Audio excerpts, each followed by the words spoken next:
So we find ourselves 6 o'clock in the morning on, I think it's Monday the 23rd of December.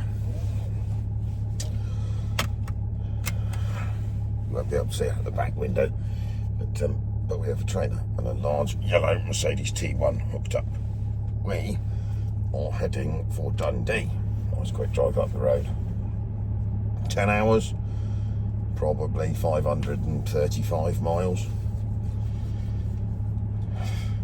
Let's go deliver things, hopefully make it back in time for Christmas. That's the plan. So, a slightly different day than planned. So, the last pieces of video footage you'll have seen when we leaving Dorset at 6:30 this morning. Now, the plan was, obviously, Bradley's the man that's won the T1. And he lives all the way up here in Scotland. So, to make it sort of sensible, all the quotes we're getting delivered were horrific. And it's quite a big thing, so we decided it was probably safer to do it ourselves. So I said to Bradley, I'll get it to him for Christmas. So the plan was to drive up today, stay in this hotel that I'm in Perth at the moment, and then trundle the far side of Dundee in the morning and meet the man, video it obviously, and give him his prize and all that sort of stuff. But we got to Birmingham this morning, whizzing along, and we got a phone call from one of Bradley's family members to say that he'd had a heart attack Sunday night. He's still here, which is good. He's on the planet. He's talking and walking. But he had chest pain Sunday night, and by the time the ambulance turned up, figured out what it was. He's in hospital in Dundee. So I was like, right, it's not a problem, because obviously, I mean, what we need to do is get the thing here. Because in typical man fashion, wasn't terribly worried about his heart attack. He was more worried about his shiny yellow truck. So we told him to stop being a silly sod, relax and look after yourself. Good words from me. And anyway, I think it was either his sister or his missus's sister I was speaking to. So she lives in Montrose. So we couldn't drop it at Bradley's because there wasn't any space, because that was what he was doing today and tomorrow. So I said, don't worry, I'll take it to Montrose, which is a bit further on. So we didn't get to Montrose till 8 o'clock this evening. It was dark. It was a fairly swifty unload. I've got a couple of photographs. I'll chuck them in now.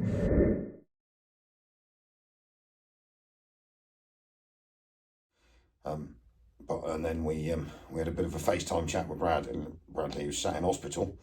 But he's all cool. He's good, and hopefully with a couple of operations and some stents or something, he'll be back on his feet and a bit of rehab. So basically, that changed this video. So what we're going to do is we're now sat in this Travelodge in Perth for the night, having delivered it and come back. I've done 623 miles today. I'm quite tired. So what we're doing tomorrow is we're going to go to Lancashire and pick up some treasure. It's one of 3 bits of treasure. So as long as the fella will let me film that, which I think he will, we're going to continue this episode on with Japanese 4-wheel drive based treasure in Lancashire, and sadly, and then we're all going to wish Bradley a swifty recovery, bless him. So he is all right. He's talking and stuff, but he's got to take it easy. So anyway, he's got his trucks parked on his sister's drive, and I'm going to have a shower and get some sleep because I am dead. It's 12.5 hours driving with breaks. I'd like to point out. I've stopped 4 times for 45 minutes an hour. So basically, it's taken me all day, but a continuous 55 miles an hour. I didn't budge from 55. Literally sat there tone train at 55 miles an hour, quite happy. It's amazing how far you can get. You don't have to go everywhere at 90. Right, Al, signing off. I think we've managed to press the right button.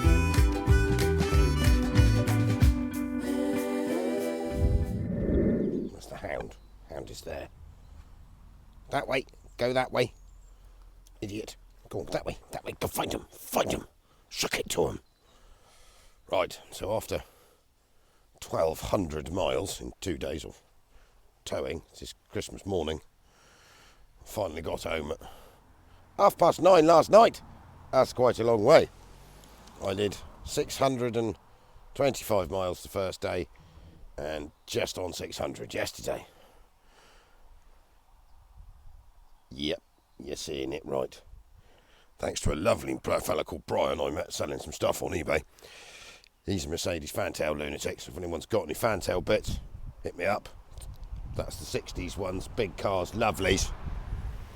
So he needed some diesel engines, and I didn't realise that I needed 3 Daihatsu. Well, that's an F20. We're going to bring you in closer in a minute. But we grew up with these, so they did F20s. Sorry, F50s and F20s. That's an F50 because it's diesel. So I've got 2 F50s and 1 F20. That being the best of them. They did have a tendency for going rather rusty. So this one is fairly rusty. The other diesel one is very rusty. And then it comes with a 20 that was a left hooker that's minorly rusty. So I think there's 2 out of the 3, or worst, 1 good one out of the 3. What's up, Mrs. H? No, it's all right. Doofy's stopped her from playing with the traffic. We're YouTubing. We're YouTubing, aren't we, Doof? It's fine. It's not to worry. You're allowed to interrupt. If you shout at her, she'll come to you. She can. She just doesn't realise she can get over that. She's sometimes, occasionally, not the brightest of creation, so she's going to go under it. She doesn't want to come in. It's much more exciting out here. Yeah, I am. Yeah. Yes, boss. Right, we're cameraing. No, this way. Oh. So we're going for the close-up. Now, you'll have to excuse I am dying of the plague. Because what happens is every year, Christmas, Sixpenny Hanley has its Christmas do on Friday. And then everyone meets up, all the self-employed people. It's a really good hoot. We had a whale of a time.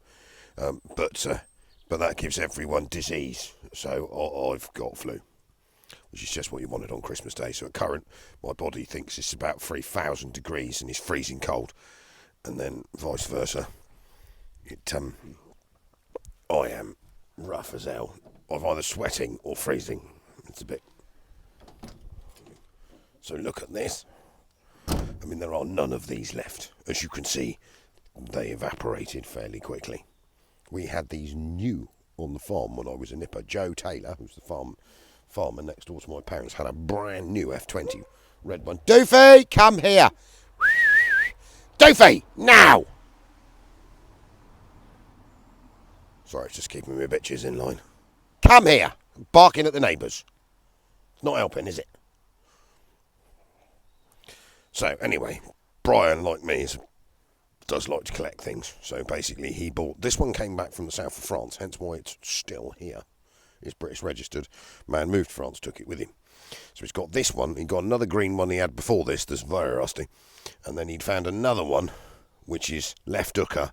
Don't know where that came from.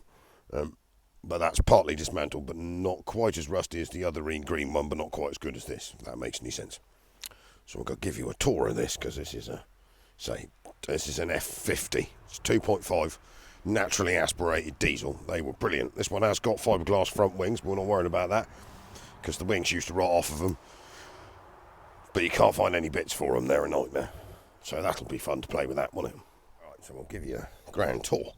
So look at that for some proper 1980s Japo four-wheel drive. Now, we do have a few issues. Like, the floors have fell out. Reckon a man could make those. We have a bit of frilliness going on there. But we have the wheel arches. So we got the proper, like, barn doors on the back. Now, these were technically a Toyota. So they look very similar to a Toyota 45. Obviously, this is not a Toyota 45, because Toyota 45 is much bigger. There's the pull thing. There's the pull thing. Look at that. Now, there are some holes, like we've got a little bit of self-lightening coming on in there. That side's all right. Wheel arches are sort of there. Came with some spare bash bars. Fuel tank has died, so that's the fuel tank strapped in the back there at the moment. But I think a man can fix on that. Someone seems to have cut a hole in the side of it over there with an angle grinder, but I'm sure we can fix on that. But isn't that cool? I sort of had to have that. So, Try not to fall off a trailer and make me Christmas Day any worse. I mean, it's definitely got character, isn't it? So, under the powerhouse up the front. So, 2.5 NA diesel. Now, we have got some bulkhead issues going on there, but that'll be fine. And this wing is going to need a bit of fiberglass love. But if anyone knows anything about these, you won't find another one. They do not exist. Or if you've got another one hidden in a barn somewhere, hit me up. So I've got some inner wings to deal with. But I mean, I've got that one over there, it's a bit rusty. But let me just, if I creep over here. So, what have I done with the key? One thing with it. I'm probably going to have to put you down a minute. Get on the throttle pedals. So, heating. Lots of heating. Lots of heating.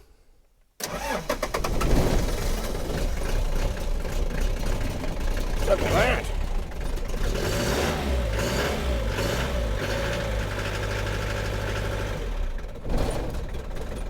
She is away. Or was. So it's a runner, it's a driver. Just needs a bit of remaking. So that's my Christmas present to myself, basically. Right. So, I've got to go back Saturday for 2 more. We'll probably drag you along for that one. But, sorry for the lack of a Christmas special, but it's all been a bit... We weren't expecting... Bradley obviously wasn't expecting to have a heart attack, and bless him, he's fine. Was fine as can be after stuff like that. And, I didn't expect to get man flu and die. Fudgy's done his back in. He had second day off, picked up a Recaro seat home. He was trying to fix and pop. So we're all falling apart. But anyway, I shall wish you all a happy Christmas from us at 6D. And I'm going to go in and take lots more cold and flu stuff and try and see if I can make my body function. Thank you very much. Al, 6D Diesels.